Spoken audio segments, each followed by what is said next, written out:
Stu, can I interrupt you just a second? I'm kind of disturbed because that's ex parte. All that was an ex parte conversation. How did you find out about any of that? Well, I'm disturbed too. And the reason I'm asking you a question. How did you find out about it? I'm going to answer you the question. Okay. Scuttle, if you look at SCUDDER versus state, which is 298 Georgia, 438, it's Division 2, 782 Southeast 2D 638, 2016. Our highest court says when a court meets, because Mr. Copeland comes in, meets with the court supposedly made statements, which I assume is somewhat accurate based upon what you just said. We're entitled, Mr. Williams and every other person wrongly charged here is entitled under the Georgia Constitution to be present. That's a critical stage. It's just like when you meet with me and you and Mr. Adams meet with me and others have met with me. It's those are ex parte for a lot of different other reasons, but I will certainly note that for purposes of the record. Well, I'm going forward. What I was told was that Mr. Copeland said... And you haven't answered my question yet. I'm not going to answer that question. You're not? No, I will not answer that question. Why will you not answer that question? Because I want to make sure that what I say is accurate, and I'm not trying to... No. I'm asking you, how did you get this information? I'm not telling the court. What I'm saying is based upon information... Okay, well, listen, if you don't tell me how you got this information, then you and I are going to have some problems. We can have... I have problems right now. Okay, I know. Look, I don't want to know about your problems, okay, at this point in time. All I'm asking you at this point in time is, how did you come upon this information? Look, if the case gets reviewed, the record's going to be available for our appellate court and for whatever reason.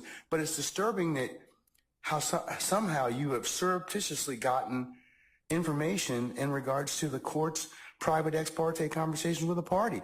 I mean, yes. A witness who was sworn in Friday, the court's telling, this is what I was told. If this is not true, not true. This court handed Mr. Copeland.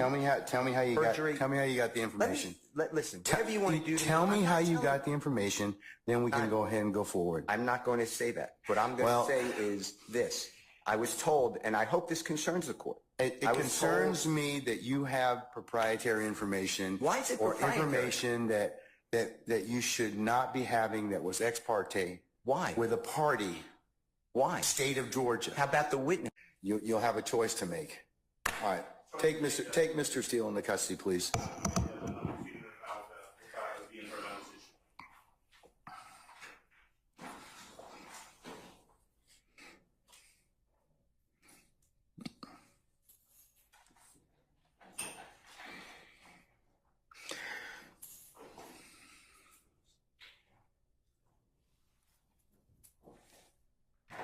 Your Honor, would the court afford me one moment to confer with counsel regarding the appropriate remedy in this type of situation? Okay.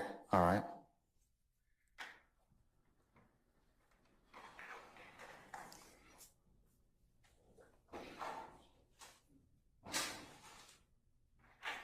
May I say one thing, Your Honor?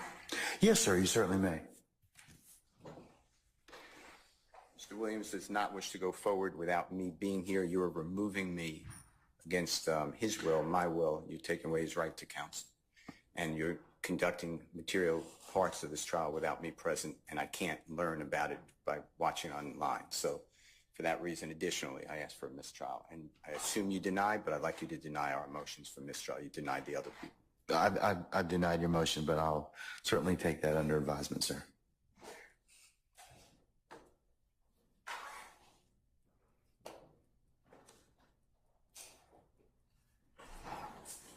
We're going to be in recess for the next 5 minutes.